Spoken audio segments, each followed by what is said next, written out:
We are Cesar Purita Barber, representing the small unit, political unit, Streamview Drive, District 9. We are victims of toxicity. And we come here consistently to find ways to solve our issue, which has been brought here since 2021, through the police, through the fire, through the hazmat. We speak today because we are able to define corruption in an equation. Corruption equals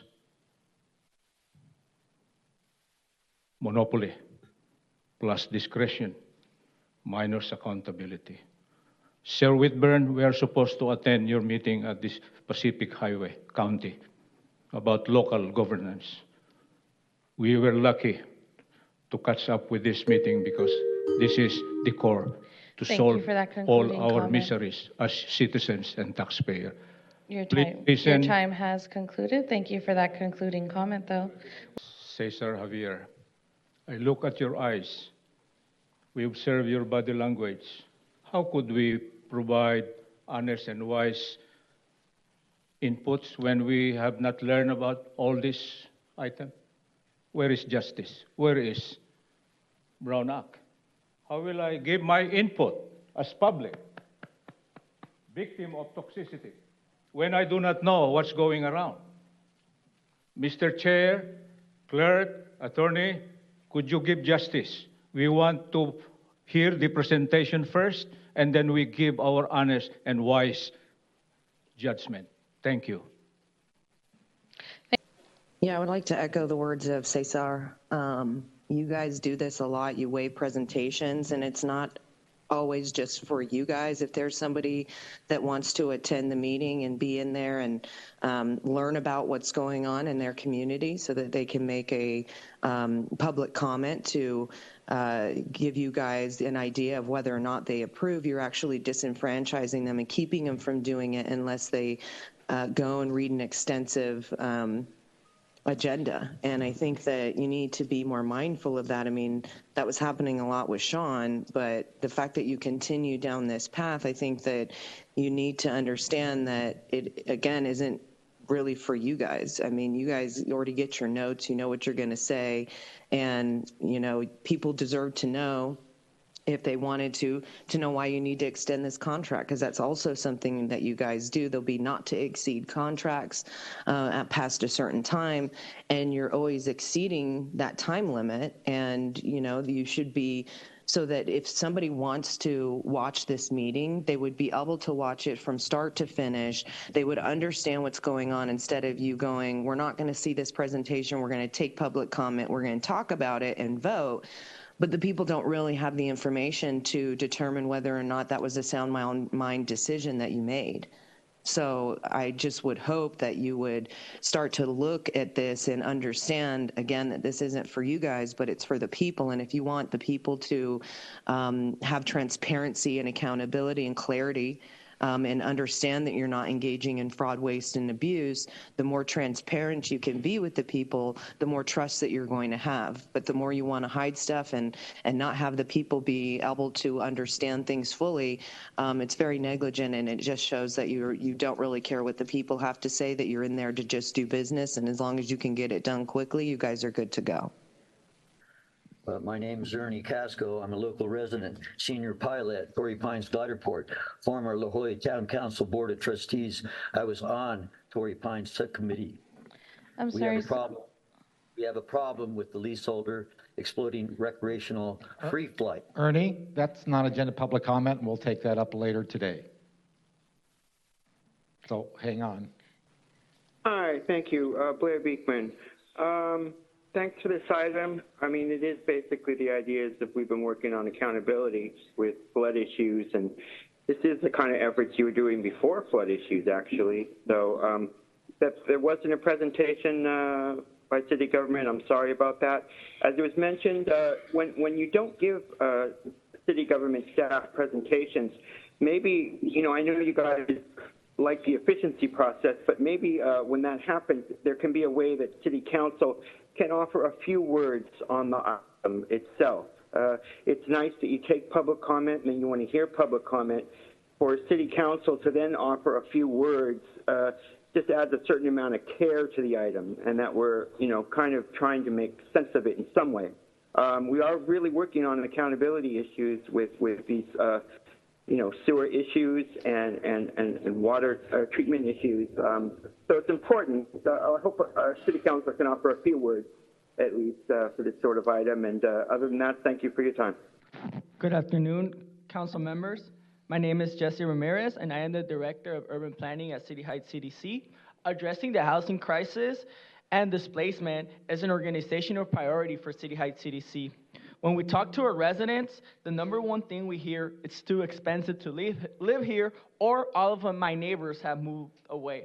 That is why the action in front of you today is important. It's an important step in preserving deed-restricted, affordable rental units and keeping them affordable, especially for low-income communities. This action is in itself a proactive anti-displacement measure. By taking action today, we will enhance on affordability in future housing production and prevent San Diegans from being displaced. In this time of tight budgetary conditions, it is important for the city to remain focused and double down on measures that are effective in meeting the priorities of all San Diegans. I believe that this preservation ordinance is just that, effective, and addresses the biggest concern for San Diegans, housing affordability. Please support this. Thank you. Good afternoon, council members and city staff. My name is Gil Vera. I'm a Deputy Director of Legal Aid Society of San Diego. I'm here to urge you to support the Affordable Housing Preservation Ordinance.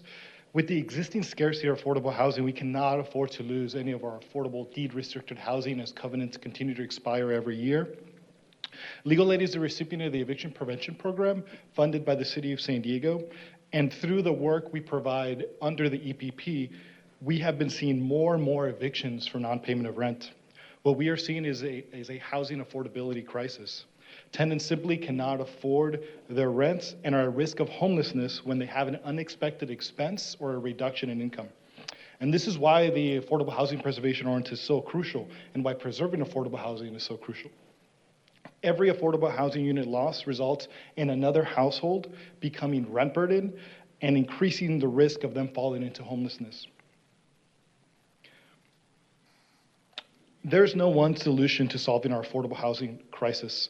However, preservation is one of the 3 Ps, along with production and protections, that holistically help address our current affordability housing crisis and help ameliorate its effects on our residents.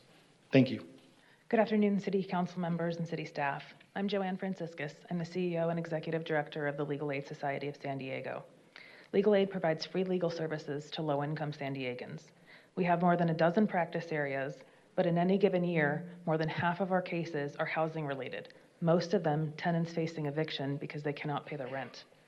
For the last 3 years, Legal Aid has also been a member of the Affordable Housing Preservation Stakeholder Collaborative, representing the needs of low-income residents.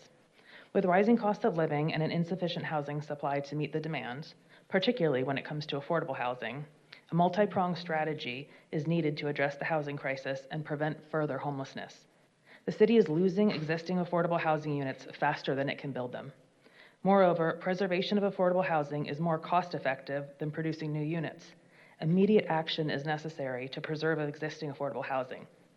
I urge you to adopt the Affordable Housing Preservation Ordinance. This ordinance will fill in gaps in existing state law by requiring critical notices and protections anytime an owner of an existing assisted housing development intends to sell, as opposed to just within the period leading up to expiration of the rental restrictions. Adoption of this ordinance is critical to preserving existing affordable housing and ensuring housing for the city's most vulnerable residents. Thank you. We are here as an input because we are endangered to be homeless by the owner of the toxicity generating manufacturing business next door. Go to the countryside for your clean air, Mr. Javier, Mrs. Javier. I cannot accept that. This is all about assigned leadership failure. We voted our leaders We raise our hand, we push the button, I voted for you, and you must be responsible and accountable. You are not. This city address must be a brave one. It's high time that we will step down, Mr. Mayor, Mr. President, Council Member, my fellow classmate, absent again. Step down. Step down because you're failing. Remember, if the rule of the game is failing, what do? Change the rule. Why preserve the law that is not working? Ma'am Moreno. Thank you. That does conclude your time here. You know, on the surface, this looks good, but I think that you guys completely ignore a whole other, entity per se or class of, I don't even know what I would call it at this moment, but the people like State Street, Vanguard, BlackRock that are have buildings that are also engaging in this. You know, you kind of always go after the mom and pop type of people that are just trying to make ends meet as well. And when you have, I'm not saying they should be charging more when it is restricted, but there's bigger entities that you could be going after, and I don't know if there's some kind of kickbacks that you guys get allowing it to take place. But when you're only focusing on like one side of stuff, the problem's never going to go away. I mean, homelessness is a business. I mean, look at what you guys do with it. It's pretty disturbing, especially when you go into a tent city and you see the conditions and talk to the people and understand the, heinous conditions that you are having them be in, and then wonder why they don't want to be homeless. But the problem is, because it's a business, it's going to continue, and you're only going to focus on one smaller part so it can seem like you're doing really good for the people. But if you're not going after the bigger fish and saying this has to stop with them, perhaps because you're afraid of, being sued by them and they'll take the entire city down. But I think if you really care about people, you're going to be focusing on the entire thing, not just a small little morsel of it. Cesar and Purita, victims of would-be homelessness. Let's save our city. By the way, thank you for your presentation, ma'am. We believe it's honest presentation. We have 47 departments, including executive, judiciary, and the other one. 12,000 manpower, President Lacaba, past President Rivera. We have assets in billions. You know history? The first mayor of this great city sold public property, city property, to himself, if only to address survival of those people during his time. Can you do that? No, because this Your time has concluded. Our next speaker is administration is Bridget corrupt. Browning. Good afternoon, Council President and Council members and city staff. My name is Carol Kim, and I'm the business manager of the San Diego County Building and Construction Trades Council, representing over 35,000 union construction workers in the county of San Diego. A minute goes really fast, so I'm just going to hit some bullets. First, we know that land in the city of San Diego is one of our most valuable assets. It is a public asset owned, like the government, of the people, for the people, and by the people.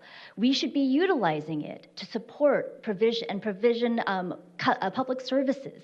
That's what it's for. We should not be necessarily using it to support and to promote private profit. Third, this particular policy actually came to public comment multiple times at basic city council committees, so it has been discussed. Four, I will note that our past practices have been poor because we haven't had these guidelines. This is permissive, and it will allow you to make choices when you need to. I urge your support. Thank you. I want to be clear that the changes before us are a major accomplishment. Many of these audit recommendations have been around for quite some time. One audit recommendation that is being implemented through these changes was from an audit performed 13 years ago. We've been talking about the need to update Council Policy 700-6 since 6 years ago when I was elected to my first term in council. So these changes and updates are a long time coming, and I'm very glad to see them come forward. We have experienced some high-profile failures in how the city sells, acquires, and leases property. The city auditor highlighted several of these failures in his performance audit of city's major building acquisition process. In particular, the 101 Ash Street debacle and the purchase of the old skydiving facility. In those instances, adequate and accurate appraisals were not done. I pointed out that I had an appraisal on my 507 square foot home, yet 101 Ash did not have that, and the council was not given truthful information about the condition.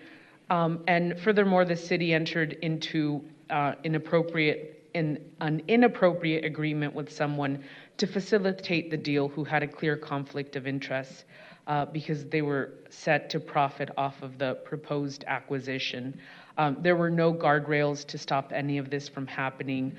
We are still paying the price for those mistakes today, particularly in the Ash Street building. Hello, good afternoon, council members. This is Chris Connolly, Chief Marketing Officer for the San Diego Padres. I just want to thank Robin McCarty for his assistance throughout this process here over the last several months.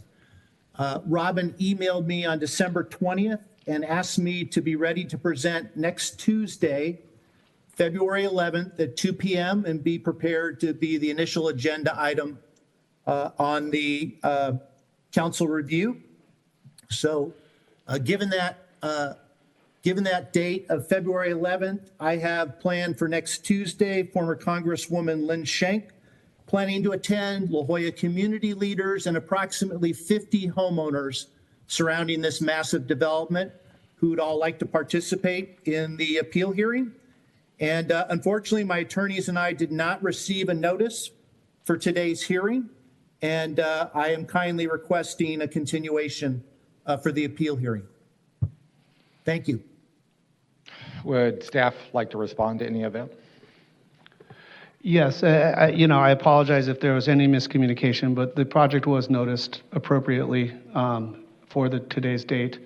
There was some ongoing communication with the applicant as late as last Friday, where I even let him know I'd see him Monday. So again, apologies if there was any miscommunication. It was not the intent of staff, but I do believe that the presentation and the date was noticed properly.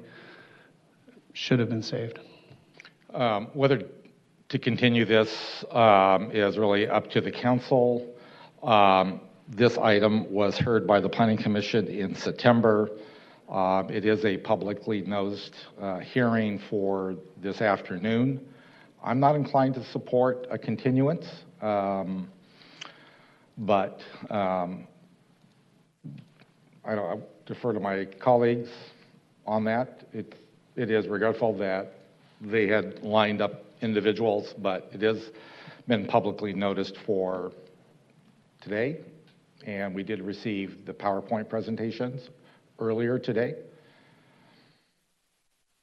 So not hearing anything by any of my colleagues. Mr. Connolly, you do have the PowerPoints, you do have the 12 minutes to make your presentation, and anybody else that might be available.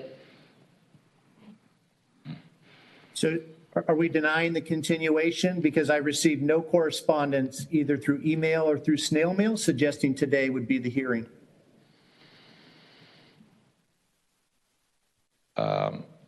Staff? I would have to defer. I was told my PowerPoint was due today, and I assumed that was in preparation for next Tuesday's hearing. At no point in time was I told, nor my attorneys told, today would be the hearing.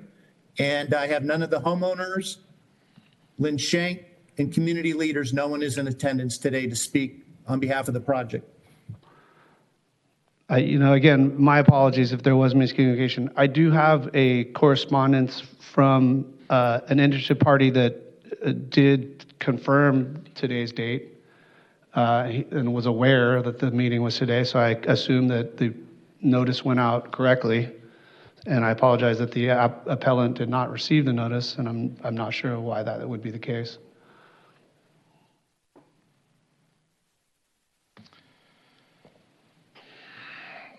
the moments. Give me a second.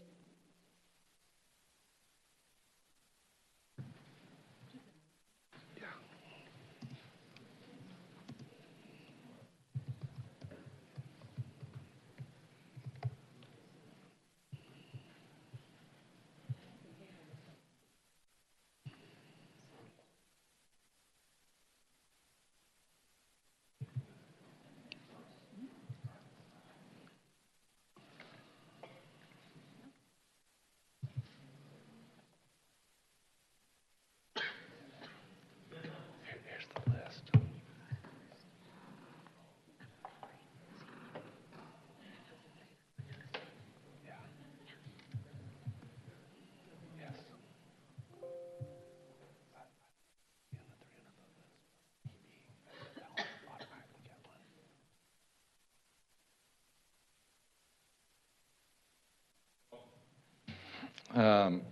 To the applicant, I will apologize. This has been dragged out for 4+ months.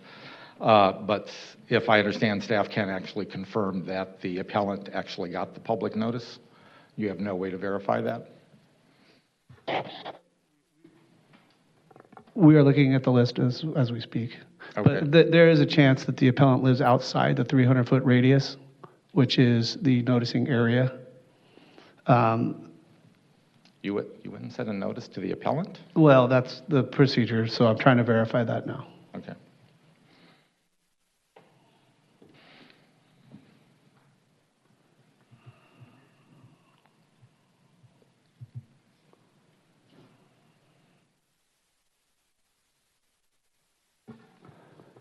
So the appellant is on the interested party noticing list, to be emailed at cconnolly@padres.com. That's the corresponding email we were provided. Clearly, I can't state for the record that it was sent that, but the procedure is that all residents within 300 feet and anyone on the interested party list would receive a notice. So that seems to be confirmation. Would you state for the record that that is confirmation that the appellant received it? Because that's a critical point in at least my... 1 second.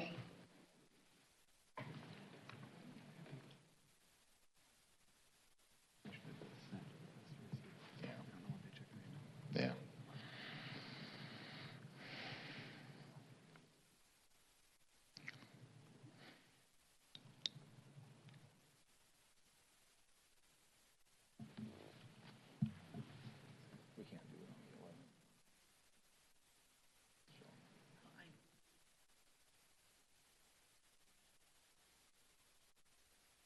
As long as you continue it, then if you continue it, then it's.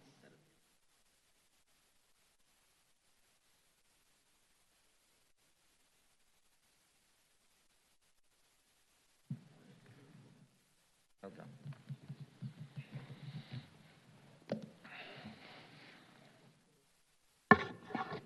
Apologies, we're getting a confirmation.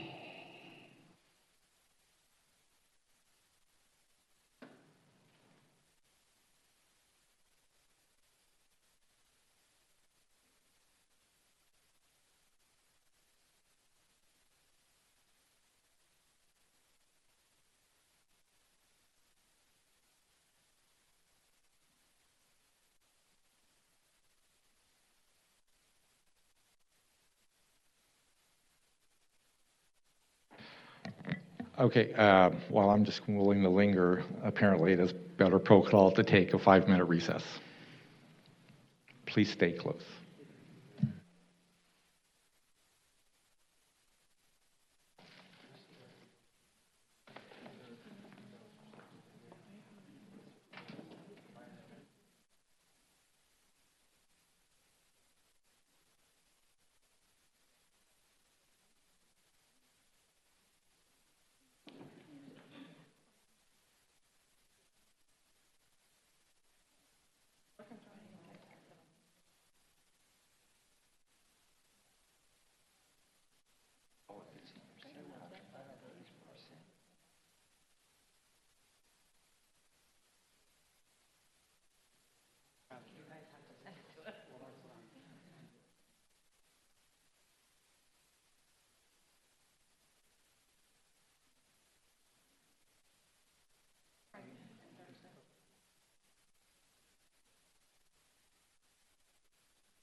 All right. With due appreciation for your attempts, I think we're going to have to reconvene. So please call the roll. Councilmember Campbell? Councilmember Whitburn? Here. Councilmember Foster? Here. Councilmember Von Wilpert? Council President Pro Tem Lee? Here. Councilmember Campillo? Here.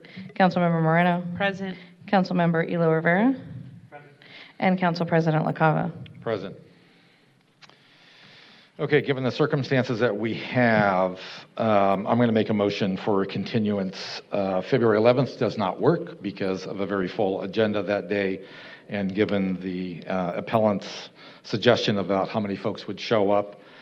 So I'm going to make a motion that we continue this item till March 10th with apologies to the applicant.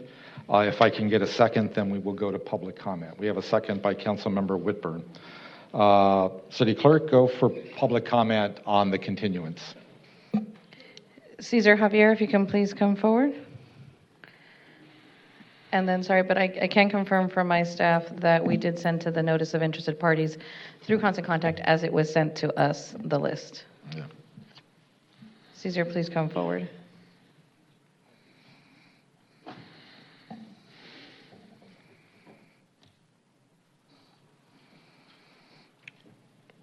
And you can only speak to the continuance of the item, continuance to March 10th.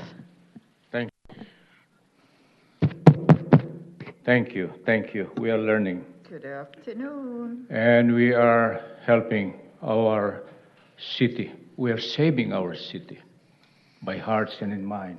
That's why we are consistently appealing to you. Thank you, Attorney, for declaring that caution. Let's look at SICA. Let's look at land use. Let's look at environmental laws. Well done, Attorney. The implementers are violating it. I will prove that to you as we go on. In fact, I told already your predecessor, I hope you will be the next Attorney General in the city. SICA is all about protecting us. We can never defeat nature, sir, ma'am. So all what we are doing is but to implement honestly and wisely the tenets of this 1970 Act. We dearly plead to you, appeal to you, as we approach the limit proceeding to Omega City. All of us will go there. Attorney Foster III. We are connecting the dot. How to postpone that to that eternity. Listen to us, President LaCava. President, oh, again, my classmate is absent. Oh, there you go. Thank you, sir. We ought to live longer with clean air, clean water, clean food, clean land, clean and safe neighborhood. This is our input to this presentation. We still have many inputs to non-agenda items. Thank you, That my concludes city. your comment. I'm sorry, the 5-minute timer here in council chambers going to those participating remotely. Again, this is just to the continuance of the item, continuance to March 10th. The original, if you can please unmute. It's pretty negligent what's going on because, I mean, you should be able to very easily go back into an email and see who it was sent to be able to determine whether or not you actually informed this appellant. And, you know, it's like you should have more checks and balances that go on, especially if you have an appellant that's coming forward and it's not just necessarily the people in the community. You know, made them aware to possibly send some information, but if you're not doing your due diligence to make sure, and then there's even a question of whether or not you need to bring it forward, it's like you guys will do stuff like this sometimes so that people don't show up, so that you don't have, you know, long periods of time where you have to listen to people talk and give you their opinion because you've already made your decision. But just the fact that this is happening means you need to really kind of probably review what you're doing to make sure that you're informing people of different things. Because, I mean, half the time the people don't even know what's going on, and you're saying that it was publicly noticed, but obviously it wasn't. And, you know, for such a big deal, you know, you guys should really be making sure that you're doing what's necessary so that this kind of stuff doesn't have to take place. And if you can't like very easily go back into your whatever, I mean, even like a note saying, yes, I know that I contacted this person. You're not going to go, well, I think they're on the list of like the people that we were supposed to contact. I mean, doesn't make it look very good on the city to be engaging in these types of things. Granted, it's good that you're going to actually push it out because that is exactly what you should do, but it shouldn't even have been a question, especially when there's nobody that can totally say without, like, as a matter of fact, they were contacted and it's their fault. So you guys need to get your shit together. Next is 7968. If you can please unmute.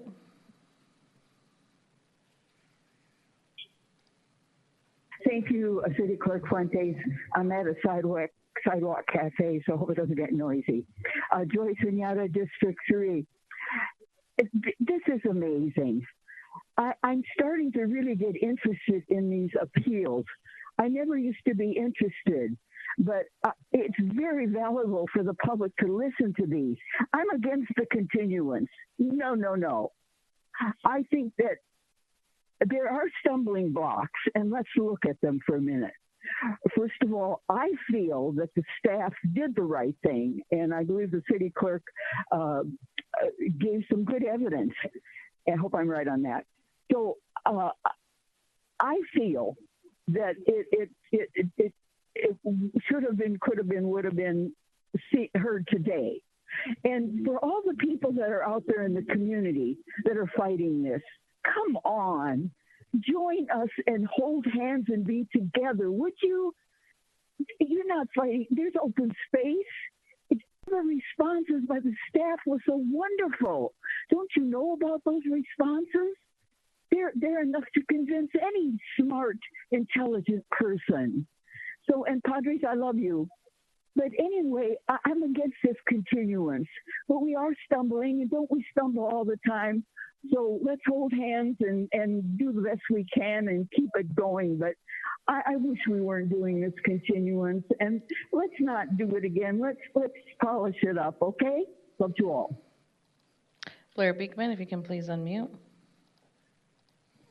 Hi, Blair Beekman. Strong words by Joy. Thank you, Joy. Yeah, it sounds like the city government has pretty much done their part and that the appellant just wasn't quite ready. And I think there was a little tussle back and forth behind the scenes before the meeting today. And thank you very much, San Diego city government, for being able to put this off until, the appellant can organize a more formal appeal. Thank you for your patience with that. Good luck in how this can work out, and we can get down to the matters March 10th, I guess, or so about. My other question about this item is that this city council process, you're having a habit recently to say that people can only speak to the continuance of items. It sounds, efficient and neat and specific, but I don't know if that's fully legal to do. What sort of legality do you have?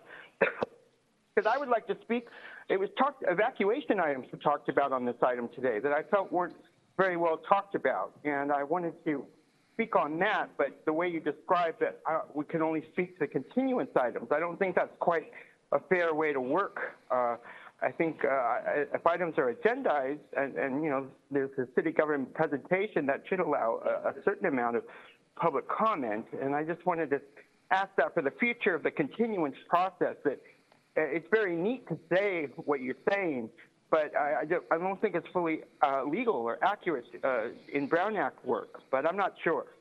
But I just thought I'd ask at this time, I think there should be good emergency evacuation procedures for all sorts of items I don't know if this item didn't quite do that or not. And we're working on it with Sandag issues. I hope you can work on it with La Jolla. The city of Oakland, Berkeley, and San Francisco, San Jose, they've really done great work with this. Look them up. Your if you time has concluded. Sorry, our final speaker is Lori Saldana.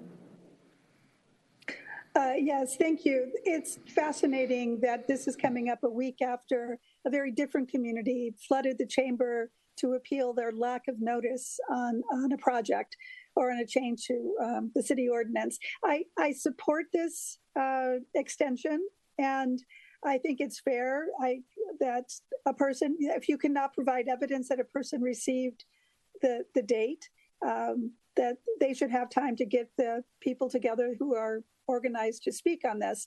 I will also just let the council know that the city of San Diego has actually been recognized as a good model for these types of notices by the Harvard Civil Rights and Civil Liberties Law Review.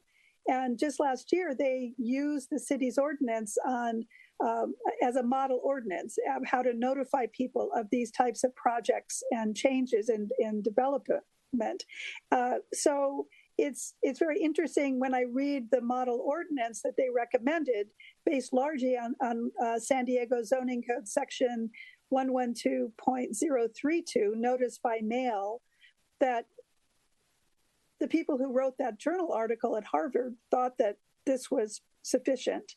But they did note that you might want to place an advertisement in a newspaper or general circulation media, as well as putting this out through the mail. So it's something that I think you might consider. Somebody might want to take a look at that Harvard Law Review article and determine if something happened that you may need to make some changes and improve on your own system, even though that article found that it was in large part a model for a national ordinance. So I do support the continuance, and it's unfortunate that there is no evidence whether or not this notice was actually received. That does conclude public comment on the continuance of item 203. All right, thank you, Clerk. I do want to make the comment, this is no reflection on staff. This is an abundance of caution on my part. So it is unfortunate that we didn't hear about this until now, which makes it a very awkward time to kind of go back and do research. So, but as many of my community members know, abundance of caution is a frequent phrase of mine. I apologize to the applicant for yet another month delay, having gotten approval at Planning Commission back in September. So with that, we do have a motion by myself to continue this item until March 10th, and a second by Councilmember Whitburn. So clerk, please call the roll. I've started the voting system. Please cast your vote.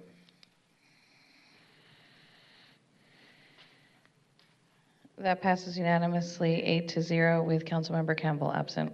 All right, thank you again to staff and everyone that showed up this afternoon. Hello, good afternoon. I am Purita.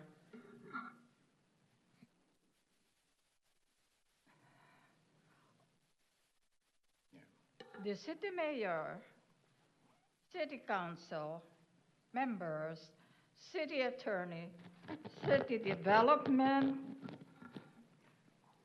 services department, city planning department, San Diego Police Department, city land use and environment group to whom it may concern.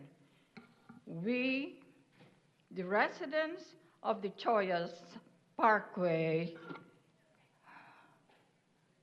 Streamview, Salta, Boise, Mina, Limona, 51st Streets, West Bank of Chollas, Creek of District 9,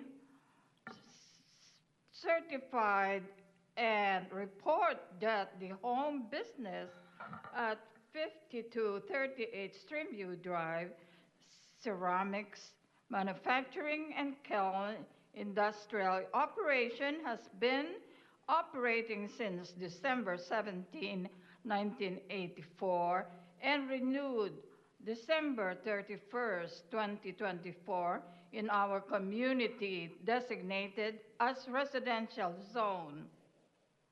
Ceramics kiln industrial activity is known to produce toxicity, polluting the air we breathe and impacting health and safety of residents, especially children and seniors of existing medical condition. Your time is concluded. Caesar, you can continue. Cesar Javier, exposed to the toxicity in 2012 when I came in residency with my wife. As a substitute teacher, I was reminded of that stage transition from solid wet with chemicals into gas state. I asked myself, why is this happening? We see smoke, we experience coughing, sneezing, watery eyes. Is that not a proof? The smoke is like the fog you experience crossing Camp Pendleton in the morning. Like that. And so what did the city do? The rule makers, we have to erase the word would in Rule 11. Arbitrary. That's corruption. Whether it is wood, whether it is gas, whether it's electric, whether it's a nuclear, it will create that transition from solid with chemicals into gaseous state we call toxicity. Why did the city ruling is like that? Why did the implementer locate it, construct it, and operate it in a residential zone designated area? Sir Lacaba, we approached to you. We gave you a calendar just to remind you the dreams of the young people. Drawings saying, stop air pollution. Coincidentally, sir, it was providential to awaken us, matured, no longer children. We have cognitive develop abilities. Let's stop air pollution. Help us. Hi, Blair Beekman. Thanks for the meeting today. Yeah, the San Francisco Bay Area has done some really great work in fire evacuation preparedness. Definitely check them out. Thanks for the meeting. I'll try to talk more about Brown Act issues, and I'll look into that a bit more and come back with some public comment, non-agenda public comment ideas for that in the future. Hopefully we can work something out. Thank you that you've always had patience with that when people speak on the item anyway. And to go back now to just, I think just our regular routines for me with a minute 22 left. All last fall, I was talking about the importance of the Park Service. The Park Department really needs to be practicing better accountability with the future of technology practices within the park system. They're building up their parks, Memorial Park, other parks, senior centers. We have to be making the attempts, the steps to be more clear and accountable about what tech will be used. I know there's private conversations going on. It's okay to make those private conversations a little more public if you can. You're talking about deep, heavy, important stuff. Try to make the steps to make that understandable and accessible to everyday public. It's a really vitally important role in what the future of our community is about in public safety. So good luck how to do that openly and accountably. Find ways to do that where you're lacking. And I'm really working on the future ideas of quick tech placement and removal of tech in local neighborhoods. There's a court proceedings going on about the Hillcrest area that I hope we can be open to ideas and build an all boats can rise approach towards best practices. Good luck how we can do that. Thank you. Yes, thank you. So today I learned that a member of my family who's worked for USAID for over a decade joins with her colleagues and not knowing if they still have jobs or what those jobs are. And this is a reminder why the United States has tried to have strong, stable relationships around the world for 70 years as a way of maintaining peace and strong relationships with countries. And now we're seeing people like my niece, who has 2 years with the Peace Corps in Africa and a UN internship on refugee issues, degrees from international relation programs, and served in the State Department in London at the embassy for 2 years. But today, she and thousands of her colleagues around the world are being left completely in the dark about what the status of their jobs are. And that means people far from home who have been cut off from information, no email accounts, no computer access, no way to pay for themselves to even get back to the United States, if that's what needs to happen. This disruption, I just want to encourage people, every resident of the US, citizen, legal resident, undocumented resident, needs to know your rights under the law and do a refresher course on the balance of power in our federal government. We are going through an incredibly disruptive time, and it is scaring people and preventing people from going to work on essential jobs, building new homes, preparing food.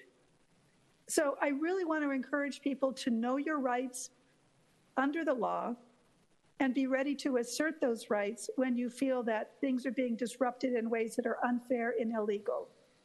And this will impact all of us one way or another. So please do a refresher course on U.S. citizenship. Hi, my name is Ray Matthew Epstein. I'm a resident of District 9. Hi, Councilman Elo Rivera.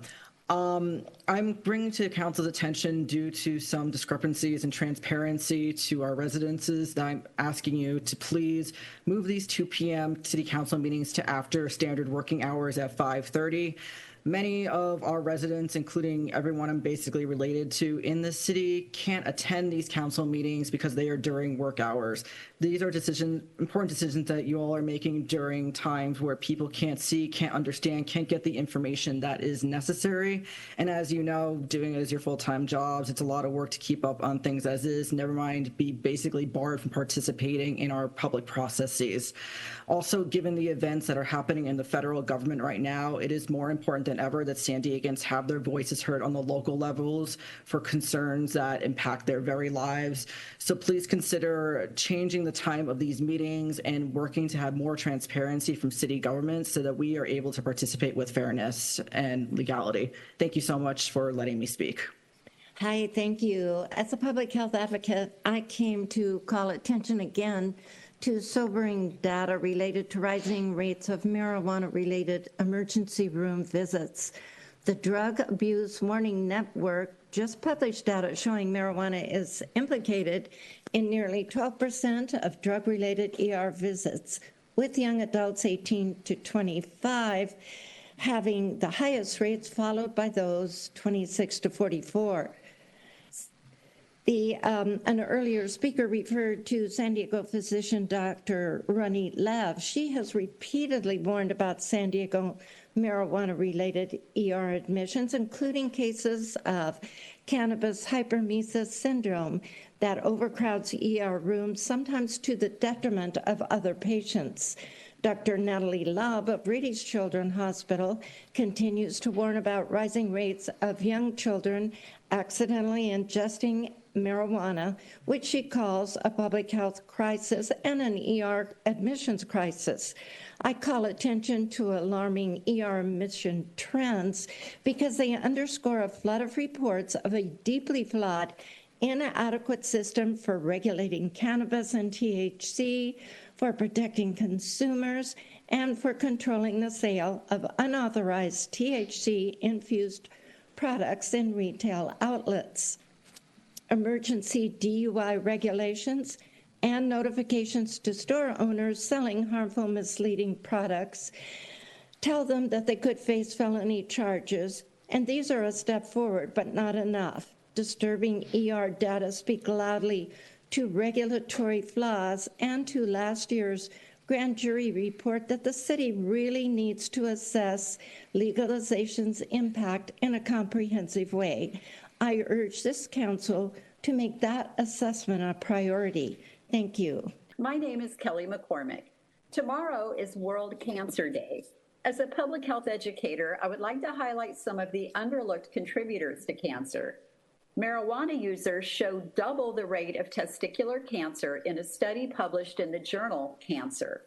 Another report published in the Journal of the American Medical Association showed that chronic marijuana use was a significant risk factor for developing head and neck cancers. And marijuana use is linked to the dramatic rise over the last 20 years in the number of acute lymphoid leukemia cases, the most common childhood cancer. Exposure to secondhand smoke and aerosol also poses a risk. A pre-rolled marijuana joint produces 3.5 times more particulates than a Marlboro cigarette, containing 3 times the amount of ammonia and significant levels of mercury, lead, benzene, and hydrogen cyanide. Marijuana smoke is on the state's Prop 65 list of chemicals known to cause cancer and reproductive harm. To bring down local cancer rates, please support policies that discourage marijuana smoking.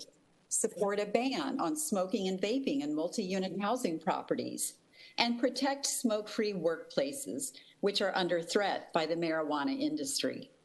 Let's work together to support policies and put an end to cancer. Funny that you arbitrarily decided to put me at the end, even though other people signed up after me. But first of all, you said USAID is trafficking women, and children. They should actually be defunded and no longer be able to do that. And it's very sad to see that, you know, the shadow government or the NGOs that are sitting here who are complicit, co-conspirators with our own government to abuse the people when pretending to provide anything for like homelessness. Also incentivizing people to come across the border illegally and then want to protect them after they've done that, acting like what they did is nothing wrong. You don't have anything to worry about if you didn't do anything illegally, like breach the border, which is a federal offense. If you did that, there's a legal way to go about it. Not everybody's seeking asylum. And it's very sad to see the kind of enticements and all of the, you know, things that these people are given while the homeless are being abused. I mean, look at tent cities. Like that tent low lot is an abhorrent to even just listen to the people that have to stay there.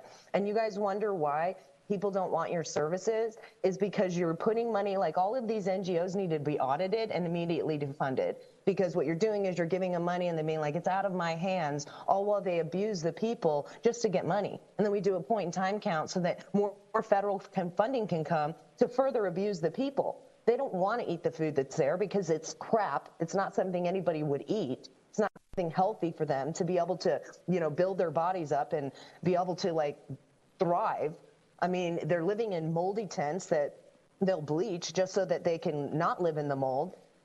There's rats and, you know, people are being abused within there. Like somebody can burn somebody's tent down. You'll kick the person out whose tent got burned down and keep the person who actually burnt it down. Shit needs to change because all you guys are doing is engaged in the abuse of. Your time has concluded, and it does conclude non-agenda public comment.